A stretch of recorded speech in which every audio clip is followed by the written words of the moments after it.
Assalamualaikum warahmatullahi wabarakatuh. Alhamdulillahi rabbil alamin. Wa bihi nasta'inuhu ala amri dunya waddin. Asyhadu an la ilaha illallah wahdahu la syarika lah wa asyhadu anna Muhammadan abduhu wa rasuluh. Allahumma salli wa sallim wa barik ala Muhammad wa ala alihi wa ala ashabihi ajma'in. Amma ba'd. قال الله تعالى في كتابه الكريم أعوذ بالله من الشيطان الرجيم يا أيها الذين آمنوا اتقوا الله حق تقاته ولا تموتن إلا وأنتم مسلمون. Wahai orang-orang yang beriman, bertakwalah kepada Allah dengan sebenar-benar takwa kepadanya, dan janganlah kalian mati kecuali dalam keadaan beragama Islam. Jamaah maghrib rahimakumullah. Marilah kita senantiasa mewasiati diri kita, mewasiati keluarga kita dan lingkungan kita untuk senantiasa bertakwa kepada Allah dengan sebenar-benar takwa kepadanya, dan janganlah kita mati kecuali dalam keadaan beragama Islam. Kita berusaha untuk menjalankan seluruh perintah Allah Tabaraka wa Ta'ala sesuai dengan kesanggupan kita, dan berusaha untuk menjauhi keseluruhan larangan Allah tanpa tawar-menawar. Dengan adanya larangan dari Allah Tabaraka wa Ta'ala, kita sebisa mungkin untuk menghindarinya. Kita akan lanjutkan kajian kita tafsir Al-Quranul Karim. Kita sampai kepada akhir daripada surat At-Taubah. Surat At-Taubah itu semuanya berjumlah 129. Oke, kita sudah baca kemarin. Saya akan lanjutkan dengan penjelasannya. Ya, surat At-Taubah itu surat yang ke berapa? Ke 9 nggih. Siapa nomor urutannya tereng? Tak siapal napa pun kelalen urutannya. Nomor setunggal napa? Al-Fatihah nggih, nomor kali Al-Baqarah, nomor 3 Imran, kawan An-Nisa, gangsal Al-Maidah 6, Al-An'am disit, betul?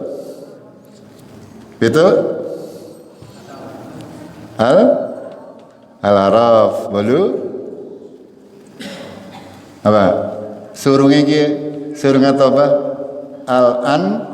Anfal, ya 9 At-Taubah. Ini surat-surat panjang yang diturunkan oleh Allah di Madinah, berisi tentang terkait hukum-hukum yang harus kita sebagai kaum muslimin memahaminya secara global. Kita berusaha untuk memahaminya karena penting sekali untuk kita memahami dasar-dasar akidah dalam kita berislam, sehingga kita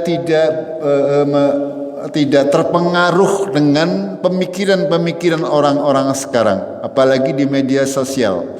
Ya, di media sosial orang ngomong agama segeleme dewek. Ya, ahli matematika ngomong agama, ahli filsafat ngomong terkait agama. Ya pada bae panjenengan dandan motor tetapi maring tukang macul. Dandan motor tapi maring tukang macul ya teyeng. Itu makanya perlu kita mempunyai basic dasar yang kuat tentang terkait agama ini, sehingga kita tidak mudah untuk terpengaruh faham-faham yang sesat dan menyesatkan. Kita ulas sedikit, murojaah sedikit terkait surat-surat yang sudah kita pelajari. Ya sebagian besar napa sebagian kecil panjenengan kamutane isine. Sebagian besar kemutan napa sebagian besar kelalen. Sebagian besar kemutan, alhamdulillah. Ya. Ya, kita mulai dari suratul Fatihah pembukaan. Ya. Kita mulai agar diingat-ingat saja. Karena pembukaan Allah merangkum seluruh isi Al-Quran di dalam surat Al-Fatihah. Dari mulai ayat yang pertama sampai iyyaka na'budu wa iyyaka nasta'in. Itu Allah mengajarkan kita untuk mengikhlaskan di dalam beribadah kepada Allah. Untuk mentauhidkan Allah dengan tauhid yang benar. Untuk menyembah Allah dengan tidak menyekutukannya. Itu. Ya, lalu di dalam ayat-ayat yang lain selanjutnya Al-Quran menjambarkan bagaimana semestinya orang itu berakidah di dalam beragama Islam. Pokok pikirannya dari mulai Alhamdulillahirabbil alamin Ar-Rahmanir-Rahim Maliki Yaumiddin Iyyaka na'budu wa iyyaka nasta'in, itu pokoknya. Akan tapi Allah menjabarkan di dalam beberapa surat-surat yang ada di surat seluruhan Al-Quran bagaimana semestinya kita mempunyai pemahaman akidah atau keyakinan yang benar. Itu penjabarannya ada di ayat-ayat yang lain. Pada pokoknya adalah kita diperintahkan untuk mengilmui bahwasanya la ilaha illallah, bahwasanya tidak ada Tuhan yang berhak untuk disembah kecuali Allah. Dan juga tidak ada zat yang boleh untuk kita ibadahi kecuali Allah tabaraka wa ta'ala. Itu intinya.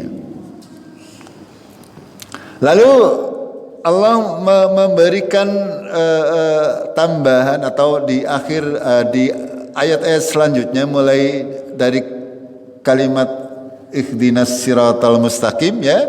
Allah menyuruh kita untuk mencari jalan yang lurus, yaitu yang jalan orang-orang yang sudah diberi nikmat oleh Allah, yaitu para nabi, para siddiqin, para syuhada, orang-orang salih, orang-orang mukmin yang generasi salaf yang sudah berlalu dan dinyatakan oleh Allah sebagai orang-orang yang sudah diberi nikmat.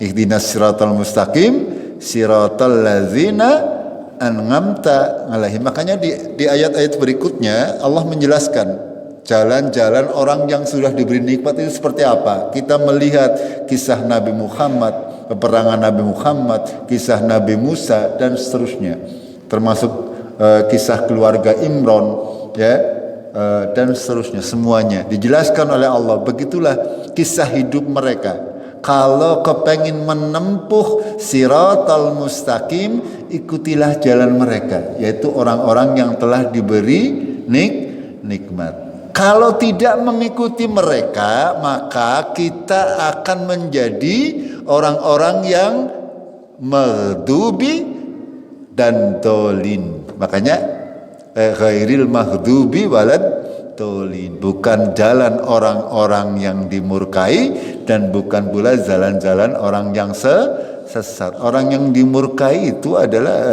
para ulama menafsirkan sebagai ahlul kitab kalangan Yahudi yang diberi Taurat itu. Dan yang sesat adalah ahlul Injil, orang-orang yang menyebut dirinya Nasara. Kenapa orang Yahudi bisa dimurkai oleh Allah?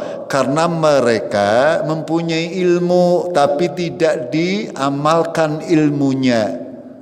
Mereka punya ilmu tapi banyak menyelewengkan ilmunya. Agama mereka diselewengkan dari kitab induknya. Makanya mereka dimurkai oleh Allah. Itu secara gambaran umumnya. Lalu kenapa orang-orang Nasara digolongkan sebagai orang-orang yang tersesat? Sebab utamanya mereka beramal tanpa dasar ilmu. Makanya mereka bisa tersesat. Setiap amalan itu harus ada dasar ilmunya yang sahih otomatis dari Allah dan Rasulnya. Tanpa dasar kita pasti akan tersesat dari jalan Allah ini.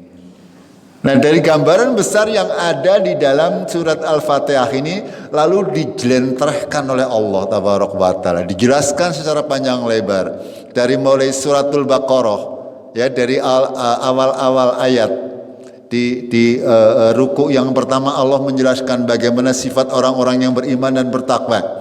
Lalu Allah menjelaskan bagaimana sifat orang-orang kafir. Lalu Allah menjelaskan bagaimana sifat orang-orang munafik. Itu dalam surat Al-Baqarah. Lalu Allah menceritakan kisah-kisah tentang penciptaan Nabi Adam, tentang Nabi Ibrahim dan sebagainya, tentang Bani Israel. Ini semuanya sebagai penjelas siapa itu orang yang diberi nikmat oleh Allah, siapa itu orang yang maghdub, orang yang dilaknat, dan siapa itu orang-orang yang tersesat. Semuanya dijelaskan di dalam penggalan-penggalan ayat. Biasanya Allah ketika menceritakan segala sesuatu itu para ulama memberi tanda, kalau di Al-Quran itu ruku, tanda ngain di samping halaman. Paham gak? Ya kalau dengan membaca satu ruku itu biasanya satu pokok bahasan. Itu. Makanya ketika salat tarawih saya biasanya membaca satu ruku, satu pokok bahasan, nanti berpindah ke ruku yang lain, itu berarti bahasanya pindah, itu berbeda. Ini bisa kita gunakan untuk apa? Untuk lebih memahami Al-Quran, lebih mudah untuk menghafalkan Al-Quran. Ada tanda-tandanya. Ini penting untuk kita pahami. Dalam surat Al-Baqarah juga dijelaskan terkait hukum bagaimana tentang berpuasa, ya, tentang peperangan, tentang bagaimana berwasiat, ya, ketika menjelang kematian. Itu dalam surat Al-Baqarah. Lalu juga Allah menjelaskan tentang hukum pernikahan, perceraian, persusuan, semuanya ada di suratul Baqarah. Ini semuanya ada dalam Al-Quran. Makanya ketika kita sedikit memahami secara global, kita tidak mungkin untuk mudah untuk diselewengkan pemahaman kita. Itu di surat Al-Baqarah. Lalu berikutnya surat Ali Imran. Banyak bercerita tentang akidah masih ada, dan juga banyak bercerita tentang keluarga Imran, ya. Imran mempunyai anak, seorang putri yang namanya Maryam. Maryam mempunyai anak namanya Isa yang lahir tanpa seorang ayah, itu.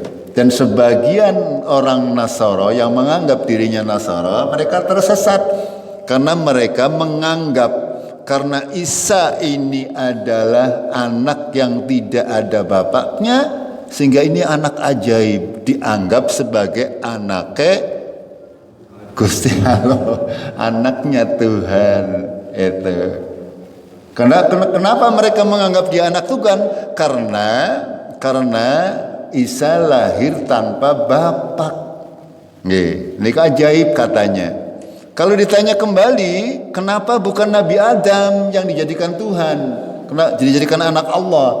Ya, karena Adam itu lebih ajaib lagi. Orang duwe bapak, orang duwe ibu, kan lebih ajaib lagi. Lebih sakti cara wong Jawa ngomongnya. Gitu, ya. Ini agama Islam ini senantiasa membuat kita senantiasa berpikir rasional. Kita mengakidai bahwa Allah itu ala kulli syai'in qadir, maha kuasa atas segala sesuatu. Yakhluqu mayyasa, dia menciptakan apa yang dia kehendaki. Idza qada amran fa innahu yaqulu lahu kun fayakun. Itu. Ketika Allah berkehendak pasti terjadi. Dia cukup berkata kun, jadilah, maka jadilah. Maka sangat mudah masalah penciptaan Nabi Isa tanpa ayah. Itu. Bahkan teknologi sekarang pun sudah bisa untuk menciptakan seorang anak tanpa ada bapane, ya, menggunakan bayi tabung. Itu manusia ciptaan Allah. Artinya Allah lebih pintar lagi, otomatis seperti itu. Ini, ya, kita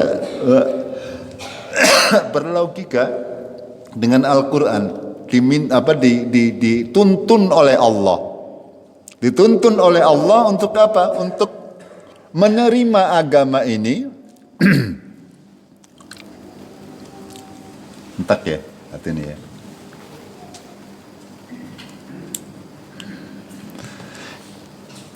Kita dituntun untuk menerima agama ini dengan rasio akal kita. Kita diberikan oleh Allah pemahaman akal, otak, semua indera yang kita miliki. Ya. Dimaksudkan untuk apa?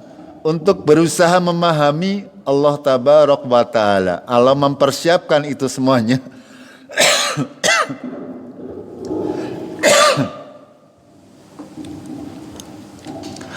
Agar kita benar di dalam berakidah. Ini penting untuk kita fahami agar supaya kita tidak pernah keluar dari pemahaman yang ada di dalam Al-Qur'an. Itu. Dalam segala macam peri kehidupan kita, Allah sudah memberikan tuntunan.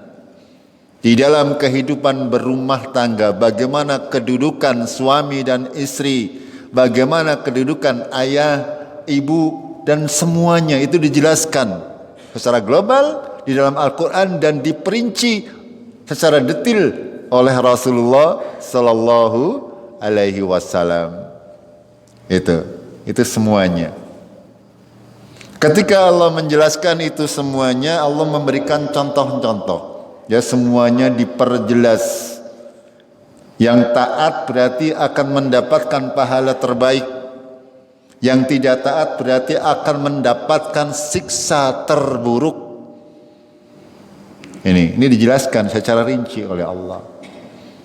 Lalu dalam surat yang keempat Allah berbicara tentang An-Nisa, ya, tentang perempuan.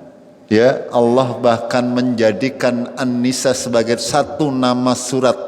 Itu artinya Allah atau agama Islam secara umum sangat menjunjung tinggi harkat dan martabat seorang wanita, dijunjung tinggi. Ya, dijunjung sedemikian tinggi. Maka diperlakukan bak ratu yang tidak boleh disentuh oleh sembarang orang, tidak boleh dilihat oleh sembarang orang. Ini dalam agama Islam seperti itu. Berbeda dengan di luar Islam. Mereka menganggap kaum perempuan sebagai barang, bukan manusia lagi. Bisa diperjualbelikan, bisa diperlakukan seenaknya, ya, bisa dilihat, dinikmati oleh siapa saja. Itu di luar Islam seperti itu. Bahkan tapi Islam tidak demikian. Itu.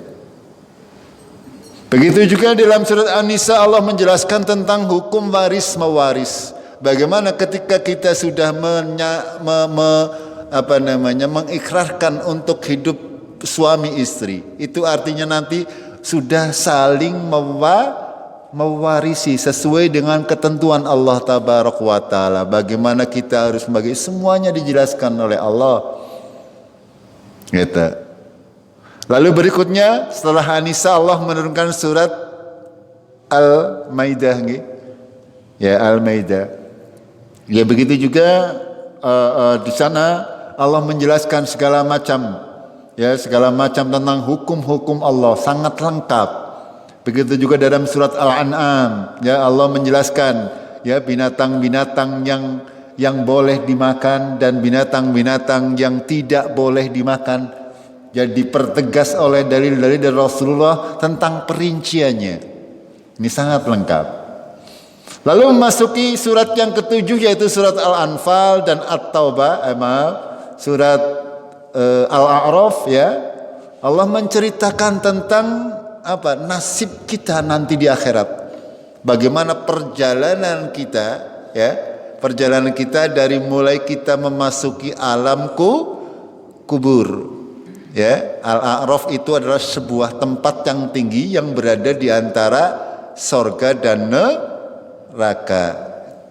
Seorang yang berada di Al-A'raf itu adalah bisa melihat neraka dan bisa melihat sorga. Kata para ulama, orang-orang yang berada di Al-A'raf itu adalah orang yang berimbang antara kebaikan dan keburukannya imbang, jadi digantung oleh Allah tabaraka wa taala, ditempatkan di al-a'raf. Sementara teman-temannya sudah pada masuk surga, ya karena kebaikannya banyak, ada sebagian dari kita berada di al-a'raf, kalau melihat di surga sangat kepengin, ya. Kalau melihat ke neraka sangat takut. Ini perjalanannya sudah kami jelaskan panjang lebar, dari mulai alam kubur sampai nanti terakhir kita masuk di surga. Sudah dijelaskan oleh Allah secara global di dalam Al-Quran, dan dirinci secara detail oleh Rasulullah. Bahkan tempat di mana kita akan tinggal sebenarnya sudah kita ketahui. Ibarat orang mau mudik, ya, panjenengan kalau mau mudik kan apal nggih. Sudah sekian tahun pulang ke Jakarta, ngode deng Jakarta, arep mudik maring Cikadu, ya insyaallah dalane esikamutan tekan ganggang cilik esikamutan. Ngene mboten? Begitu juga panjenengan nanti kalau mudik ke akhirat. Kalau mudik ke akhirat itu sudah paham jalan-jalannya, saya di sini mau seperti apa, di sana mau seperti apa. Itu semuanya sudah sangat jelas dijelaskan oleh Rasulullah Sallallahu Alaihi Wasallam. Itu seperti itu, ya. Lalu dalam surat Al-Anfal, dalam surat At-Taubah, Allah sudah membicarakan tentang pemerintahan, bagaimana cara memerangi, cara bermuamalah, ya, menghadapi orang kafir, menghadapi orang munafik, menghadapi bagaimana cara bernegara dan seterusnya. Itu sangat lengkap, ya. Jamaah rahimakumullah, ini sebagai murojaah, ya, sebagai pengingat-ingat. Ya, ketika ada orang mengatakan misalnya mereka mengatakan bahwasanya Al-Quran adalah perkataan Rasulullah, perkataan yang dikarang sendiri oleh Rasulullah Sallallahu Alaihi Wasallam, itu adalah perkataan yang sangat jauh dari kebenaran. Nabi Muhammad Sallallahu Alaihi Wasallam adalah manusia biasa, kemampuannya terbatas. Sedangkan di dalam Al-Quran itu meliputi ilmu orang-orang terdahulu sampai ilmu orang yang akan datang. Semua ilmu pengetahuan ada dalam Al-Quran. Ketika Al-Quran nanti dicocokkan dengan ilmu pengetahuan modern, itu semuanya pasti akan selaras, cocok, ya. Allah berfirman, contoh dalam Al-Quran, Allah menciptakan segala sesuatu yang hidup dari air, dan ilmu sekarang ini, ya, ilmu pengetahuan yang ada, yang diketahui sampai hari ini, tidaklah mungkin ada kehidupan kalau tidak ada air. Seluruh unsur yang mendukung kehidupan harus ada unsur airnya. Dalam bahasa kimianya panjenengan masih ingat yang namanya H2O. Masih kamu tanam mboten niku sing pernah sekolah unsur banyu. itu. Di dalam setiap sel yang mengandung kehidupan harus ada unsur air, dan di Al-Quran sudah ada. Dari mana Rasulullah Sallallahu Alaihi Wasallam tahu? Tidak mungkin tahu. Belum lagi permasalahan-permasalahan yang lain. Itulah jamaah rahimakumullah, betapa sempurnanya pengetahuan yang Allah berikan kepada kita. Ya, kita diperintah oleh Allah Tabaraka wa Taala untuk senantiasa berusaha menggali ilmu agama. Utamanya bukan untuk siapa-siapa, utamanya untuk diri sendiri. Makanya di sini ada perintah dari Allah di akhir surat At-Taubah, wa makanal mu'minuna liyanfiru kaffah, ya. Tidak boleh orang-orang yang mukmin itu bepergian, ya, berperang atau menuntut ilmu semuanya, dengan tidak ada yang ditinggal di rumah. Falaula nafara min kulli firqah minhum ta'ifatun liyatafaqahu fid din. Mengapa tidak ada sebagian, ya, nafara min kulli firqah, sebagian dari satu kelompok. Di antara mereka, sebagian dari mereka berusaha untuk mencari ilmu, untuk biasa faham terkait permasalahan agama. Pada zaman dahulu beberapa kaum, kabilah-kabilah mengirimkan utusan untuk belajar kepada Rasulullah Sallallahu Alaihi Wasallam agar supaya faham terkait hukum-hukum agama Islam. Itu. Dan kita sampai berlaku sampai sekarang hal ini. Perintah ini berlaku sampai sekarang. Makanya para ulama mengatakan ya bahwasanya hendaknya ada di antara daerah kita yang senantiasa berusaha untuk faham di dalam permasalahan agama ini. Ya. Untuk apa? Baliyundiru qaumahum idza raja'u ilaihim. Supaya mereka memberi peringatan kepada kaumnya ketika mereka kembali kepadanya. Jadi ketika orang yang sudah faham terkait agama diwajibkan ya sesuai dengan kesanggupannya otomatis untuk memberi peringatan kepada kaumnya. Ini penting untuk kita pahami. Ya. Kalau kita yang mampunya sekali lagi sesuai dengan kemampuan kita, yang mampunya masih sebatas tingkat keluarga ya keluarga. Yang sudah bisa merambah kepada tetangga silahkan untuk senantiasa memberi peringatan, saling berwasiat di dalam kebenaran dan kesabaran.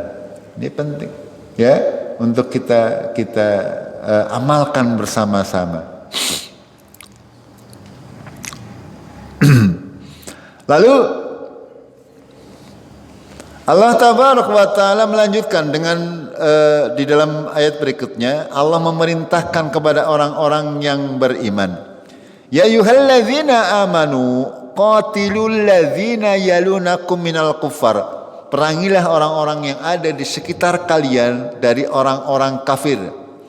Wal yajidu fikum ghildzah, agar supaya mereka mendapatkan kekuatan, ya, menampakkan kekuatan agama Islam, kekuatan kaum muslimin. Ya, ini perintah dari Allah Tabaraka wa Ta'ala. Para sahabat radhiyallahu anhum dari mulai zaman Abu Bakar, ya, terus Umar, Utsman dan Ali sampai kepada para khalifah Islam semuanya mengamalkan ayat ini. Makanya agama Islam sampai dengan abad pertengahan sekitar tahun 1200-an berjaya. Hampir seluruh ya Arabia dan sebagian Eropa, sebagian Afrika semuanya sudah memeluk agama Islam. Ini mengamalkan perintah Allah. Ya. Akan tetapi berbeda dengan orang-orang di luar Islam. Mereka menjajah untuk apa? Menjajah untuk mengeruk kekayaan dari penduduk lokal. Berbeda dengan agama Islam. Tujuan utamanya adalah menyebarkan agama Islam. Itu. Yang dahulu panjenengan kalau memahami yang namanya Spanyol, dulu itu adalah pusat kerajaan Islam. Sekarang Islamnya hilang. Ya Spanyol, negara Eropa itu Turki, ya Turki ya, sekarang sudah menjadi sekuler. Dulu adalah pusat dari perkembangan Islam di Eropa. Itu. Ya, sejarahnya panjang. Ya, ketika kaum muslimin benar-benar mengamalkan Al-Quran dan As-Sunnah, maka Allah akan memberi kemuliaan. Akan tetapi seiring berjalannya waktu, kaum muslimin banyak yang meninggalkan Al-Quran dan As-Sunnah. Sehingga apa yang terjadi? Kita ini kata Rasulullah seperti buih di lautan. Ketone akeh tapi langka apa nih? Langka tidak ada kekuatannya. Ya, nang liwur ketone riak-riak akeh. Akan tetapi tidak bersatu, saling berpecah belah, saling masing-masing mengaku paling benar. Ini maksudnya Islam tak akeh tetapi tidak bersatu. Karena apa? Yang bisa mempersatukan adalah Al-Quran dan As-Sunnah. Kalau masing-masing mereka berpegang kepada pegangannya sendiri-sendiri, pasti akan senantiasa berpecah belah. Tapi kalau pegangannya benar-benar kembali kepada Al-Quran dan As-Sunnah, baru Islam itu bisa bersatu.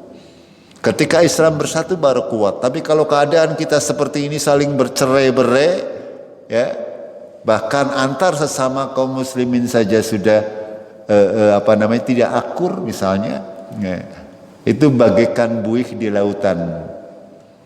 Orang kafir tidak merasa takut, sehingga apa yang terjadi? Kaum muslimin ditindas secara politik, tertindas. Itu seperti itu keadaannya. Akan tetapi, ya, likulli ummatin ajal. Setiap umat itu ada batas waktunya, pergiliran akan terjadi. Ya, dahulu Islam jaya, lalu redup, akan kembali jaya di akhir zaman nanti. Gitu. Sampai akhirnya kita tahu menjelang hari kiamat sudah tidak ada orang Islam lagi. Itu. Makanya monggo yang pengen umur itu katakan hari kiamat. Kalau saya naudzubillah. Karena orang yang menangi hari kiamat sejelek-jelek manusia. Karena menjelang hari kiamat sudah tidak ada azan berkumandang, tidak ada orang sholat, orang kepada Al-Quran lupa semuanya. Itu.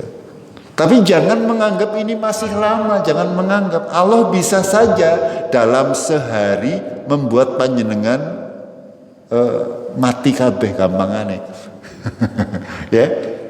Di antara tanda-tanda kiamat akan datang awan panas dari daerah Yaman, akan membunuh setiap orang yang di dalam hatinya ada sebutir biji sawi keimanan di akhir zaman nanti. Jadi sangat mudah bagi Allah untuk membunuh orang semuanya. Ya, contoh yang paling mudah kasus kemarin corona nggih. Sedunia, ya, dengan mudahnya Allah membunuh sedemikian banyak orang, dan itu gambaran. Makanya dalam surat As-Sajdah Allah berfirman, walanudhiqannahum min ngadabil adna dunil ngadabil akbar la'allahum yarzingun. Ya, akan kami rasakan kepada mereka azab yang kecil sebelum azab yang besar, agar supaya apa? Agar supaya manusia mau kembali kepada Allah tabaraka wa taala. Ini corona ini sebagai ayat kalau kita sebagai orang yang beriman, bahwasanya sadaqallah, maha benar Allah. Ya, di akhir zaman, dalam sebuah hadis yang sahih Rasulullah bersabda bahwasanya nanti, ya, Allah akan meniupkan sebuah menghembuskan hawa panas yang akan membunuh setiap orang yang di dadanya ada keimanan kepada Allah. Mati kabeh. Yang tinggal wong-wong kafir. Nembe terjadi kiamat. Itu seperti itu. Nih. Kita lanjutkan sampai ayat yang terakhir.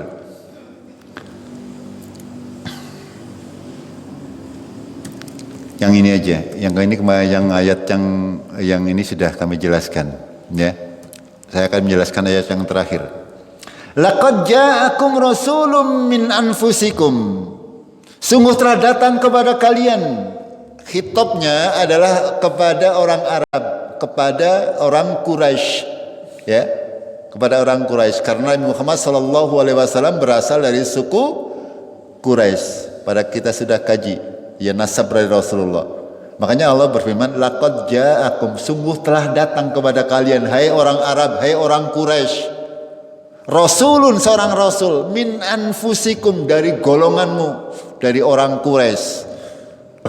Kalian tahu siapa Muhammad itu, dari mudanya seperti apa, nazabnya seperti apa, akhlaknya seperti apa. Itu seperti itu.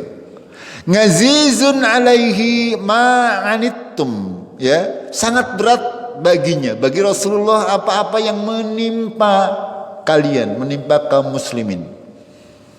Ya, Rasulullah sebagai orang yang sangat pengasih kepada umatnya, beliau merasa sangat-sangat tersiksa dengan keadaan kaum muslimin, terutama pada saat masih berada di kota Mekah.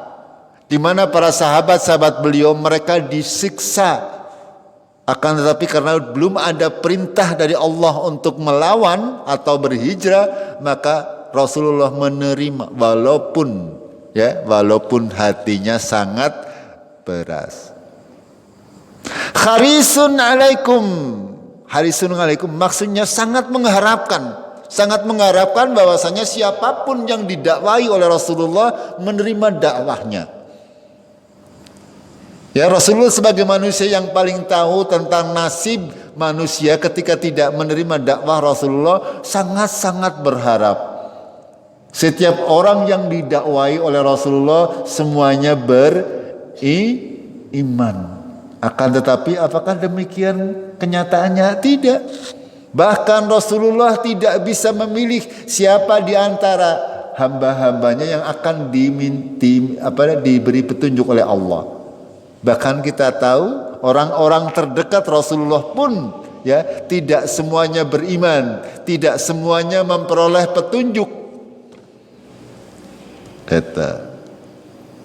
Sebenarnya Rasulullah sangat mengharapkan agar orang-orang Arab menerima dakwah beliau sallallahu alaihi wasallam. Akan tetapi Allah yang mempunyai hidayah, Allah yang menentukan siapa yang akan diberi hidayah, siapa yang tidak diberi hidayah. Lalu Allah melanjutkan bil mu'minina raufur rahim, kepada orang-orang mukmin dia sangat penyantun lagi penyayang. Itu juga menggambarkan akhlak Rasulullah sallallahu alaihi wasallam. Beliau sangat mengasihi orang-orang yang beriman, sangat menyenangi, sangat mencintai kaum muslimin. Akan tapi beliau sangat keras kepada orang-orang kafir. Keras, tegas maksudnya. Tidak kasar beliau, lemah lembut kepada kaum muslimin, kaum mukminin, tapi tegas di dalam menghadapi orang-orang kafir. Di sini Allah memberikan penegasan, sudah datang kepada kalian seorang rasul dari bangsa kalian, orang Arab, berbicara bahasa Arab, Al-Quran turunnya bahasa Arab, bahasa yang dimengerti oleh mereka. Akan tetapi tidak semua orang Arab beragama Islam. Gini betul? Itu panjenengan yang bahasa Jawa malah Islam. Ini kan kalau kita pikir-pikir aneh tak ajaib nggih. Nah, ini ada faktor apa? Itu. Ini ada zat yang membolak-balikan hati. Abu Jahal, Abu Lahab, kurang apa? Mereka orang Quraisy, mereka dekat dengan Rasulullah. Abu Lahab pamannya Rasulullah, Abu Jahal teman sepermainan Rasulullah. Akan tetapi mereka berdua menjadi gembong-gembong kaum kafir. Mereka orang Arab, siji pamannya Rasulullah, siji batire Rasulullah, batir dolan. Akan tapi dua-duanya kafir kepada Rasulullah sallallahu alaihi wasallam. Ini sebuah hikmah yang luar biasa yang harus kita syukuri, bahwa kita yang jauh di sana, kita mengimani ajaran Rasulullah sallallahu alaihi wasallam. Fa in tawallau, jika mereka berpaling, orang-orang Arab berpaling, orang seluruh dunia berpaling, tidak ada yang mau masuk Islam. Fakul, maka katakanlah, hasbiyallah la ilaha illahu. Cukuplah bagi kami Allah yang tidak ada Tuhan kecuali Dia. Alaihi tawakkaltu, kepadanya lah aku bertawakal. Wa huwa rabbul arsyil azim, dan dia adalah Tuhan pemelihara arsy yang azim. Jamaah rahimakumullah. Ini tugas Rasulullah sallallahu alaihi wasallam sudah menyampaikan. Dan Allah sudah menegaskan bahwa Rasulullah adalah mubalik, orang yang menyampaikan. Sudah dijelaskan sedemikian rupa Akan tetapi ketika orang manusia secara umum tidak mau beriman, ya tidak mengapa. La ikraha fiddin, tidak ada paksaan dalam agama. Makanya di sini Allah menegaskan fa in tawallau, ketika mereka berpaling, ya?